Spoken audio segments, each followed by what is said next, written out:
प्रथम पूजा ज्येष्ठ पूर्णिमा के दिन होती है। वो 29 जून 2026 को प्रथम पूजा होगी। तो 3 जुलाई से यात्रा प्रारंभ होगी और 28 अगस्त को रक्षाबंधन को समाप्त होगी। तो मोटे तौर पर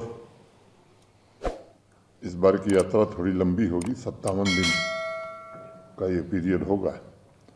और जैसा आप सब जानते हैं, प्रथम पूजा ज्येष्ठ पूर्णिमा के दिन होती है। वो 29 जून 2026 को प्रथम पूजा होगी। 15 अप्रैल से पंजीकरण शुरू हो जाएगा। एडवांस रजिस्ट्रेशन 554 बैंक की शाखाएं हैं। Jammu Kashmir bank, Punjab national bank, state bank of India और यस बैंक। तो देश भर में विभिन्न शाखाएं हैं जहां ये पंजीकरण का काम होगा। जो डिवोटीज हैं वो मिनिमम एज 13 साल होनी चाहिए और मैक्सिमम 70 साल, उन्हीं को पंजीकृत किया जाएगा। ऑनलाइन रजिस्ट्रेशन हमारी जो वेबसाइट है श्री अमरनाथ जी श्राइन बोर्ड की ऑफिशियल वेबसाइट के थ्रू भी पंजीकरण करा सकते हैं। अगर फिगर की मैं बात करूं तो जो पिछले 3 साल रहे हैं उनका औसत एवरेज अगर देखें और उसके पहले के 3 साल का, तो मोटे तौर पर 25% यात्रा बढ़ी है। सुविधाओं की अगर मैं बात करूं तो कई चीज़ें पिछले 3-4 वर्षों में श्री अमरनाथ जी श्राइन बोर्ड ने नए प्रयोग प्रारंभ किए हैं। जैसे एक RFID कार्ड अनिवार्य कर दिया गया है। 100% जो भी श्रद्धालु आते हैं उनको ये कार्ड दिया जाता है। एक ग्रुप एक्सीडेंटल इंश्योरेंस भी हम लोग यात्रियों को देते थे, जो 5 लाख रुपए इस साल बोर्ड ने अपनी पिछली बैठक में फैसला किया कि 5 लाख से बढ़ाकर उसे 10 लाख कर दिया गया है। जो नेचुरल डेथ हो जाती है या एक्सीडेंटल डेथ पोनीज की, तो उन्हें भी 50,000 रुपया तो नेशनल लाइव स्टॉक मिशन पिछले 3 वर्षों से दिया जा रहा है। दोनों एक्सिस से जो पवित्र गुफा तक मार्ग जाते थे, वो बाल्टाल एक्सिस हो या नुनवान एक्सिस हो, तो आप सबने देखा है कि उसको काफ़ी वाइडन कर दिया गया। लगभग 12 फीट से कम चौड़ाई कहीं नहीं है। और जो वल्नरेबल स्ट्रेचेज थे या ब्रिजेज थे, उनको भी BRO ने बहुत अच्छा बना दिया है। मेंटेनेंस का काम BRO ही पूरी तरह करती है। और पिछले 3-4 वर्षों का मेरा अनुभव ऐसा है कि BRO ने बहुत ही सराहनीय काम किया है। यात्रियों के फीडबैक का जो सिस्टम हम लोगों ने बनाया है, हर साल यात्रा के दौरान जो फीडबैक देते हैं, तो मोटे तौर पर पहले की तुलना में मैं देख रहा हूं कि श्रद्धालु भी काफ़ी संतोष व्यक्त करते हैं यात्रा को लेकर के। रियल टाइम मॉनिटरिंग भी यात्रा की होती है।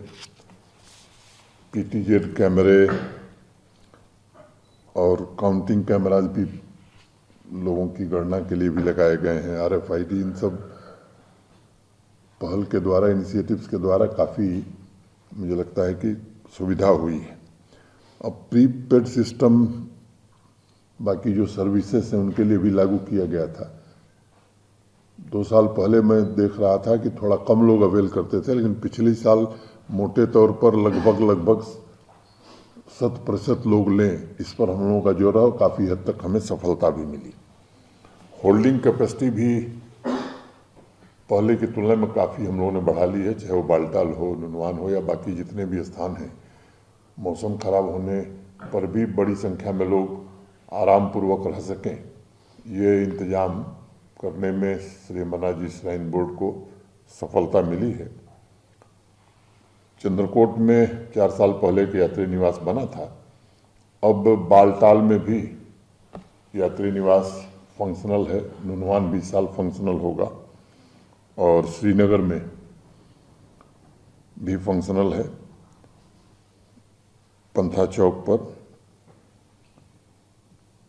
एक जम्मू में जो बन रहा है इस साल लोगों के लिए उपलब्ध नहीं होगा। मुझे लगता है कि अगले साल वो भी उपलब्ध हो जाएगा। एक बिजबिहरा में भी श्राइन बोर्ड निर्माण कर रहा है उसका। फ्लड प्रोन एरिया जो नीचे थी, जहाँ एक बार फ्लैश फ्लड आया था, तो उस पर काफ़ी सख्ती से पिछले 2 वर्षों से कि डिजास्टर प्रिपेयर्डनेस भी ठीक रहती है और वहाँ किसी को भी न टेंट लगाने की अनुमति है न रुकने की अनुमति है। माउंटेन रेस्क्यू टीम्स पर्याप्त मात्रा में हर साल लग रही हैं। Jammu Kashmir police, NDRF, SDRF, CRPF ये बड़ी संख्या में डिप्लॉय की जाती हैं। आर्मी भी श्री अमरनाथ जी यात्रा की सुरक्षा में हायर रीचेज पर पहले से ही अपनी पोजीशन ले लेती है। रियल टाइम वेदर प्रेडिक्शन की अगर मैं बात करूं तो आप सबने देखा होगा कि डॉपलर रडार लगने के बाद अब वो पहले वाली स्थिति नहीं है कि एक विपरीत धारणा बन जाती थी कि मौसम विज्ञान ने कुछ कहा था इसके उल्टा ही होगा। अब सटीक प्रेडिक्शन IMD भी कर रहा है। 2 100 बेड के अस्पताल, हॉस्पिटल, 100 बेडेड हॉस्पिटल बालटाल और दूसरा जो है चंदनबाड़ी में, ये भी 2 साल पहले बन गए, तो अच्छी सुविधा। देश भर से डॉक्टर भी आते हैं। सीमलेस कनेक्टिविटी रहे, इसके लिए मैं तीनों सर्विस प्रोवाइडर्स को, BSNL हो, रिलायंस हो, एयरटेल हो, पिछले बार भी यात्रा के दौरान भी हमने देखा या उसके 1 वर्ष पहले भी, इस बड़ी संख्या में लोग बारिश के कारण रुक जाते हैं तो भी कठिनाई न हो इसका ये प्रयास करते हैं। सैनिटेशन पर विशेष ध्यान पिछले कई वर्षों से हम लोग दे रहे हैं, क्योंकि 3 साल पहले मुझे याद है कि सबसे जो फीडबैक हमने लिया था तो सैनिटेशन पर ही थोड़ा कम नंबर मिला था, लेकिन 2 वर्षों में उसमें भी काफ़ी सुधार हुआ है और भारत सरकार ने भी उसमें इस यात्रा के लिए सैनिटेशन के मद में काफ़ी मदद की है।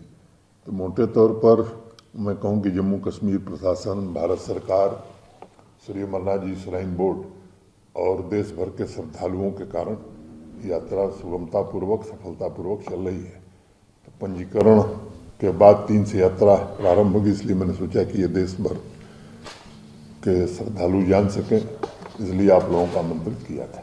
इससे संबंधित कोई अगर जानकारी आपको चाहिए तो लास्ट ईयर के मुकाबले में इस पीरियड में कुछ और इंतजाम में बढ़ोतरी की गई, जैसे रोड कनेक्टिविटी भी एक बहुत बड़ा इम्पोर्टेंट फैसिलिटी है, जैसे स्मूथ हो गया ट्रैवल पिलग्रिमेज का। स्वाभाविक रूप से वाइडनिंग होने से रोड के पहले उसी 4 फीट की सड़क में पोनी भी चलती थी, पालकी भी चलती थी, श्रद्धालु भी चलते थे, काफ़ी कठिनाई होती थी। मुझे लगता है कि सड़क की वाइडनिंग के कारण जो फीडबैक हर साल मिल रहा है पिछले 2 सालों से, वो काफ़ी इसकी सराहना कर रहे हैं लोग। ग्रिड पावर भी बालटाल एक्सिस से होली केब तक पहुंच गई है, होली केब से पंचतरनी तक है और पंचतरनी से चंदनबाड़ी तक का काम भी तेज गति से चल रहा है। शायद इस साल ना हो पावे, लेकिन मुझे लगता है कि सितंबर-अक्टूबर तक वो काम भी खत्म हो जाएगा।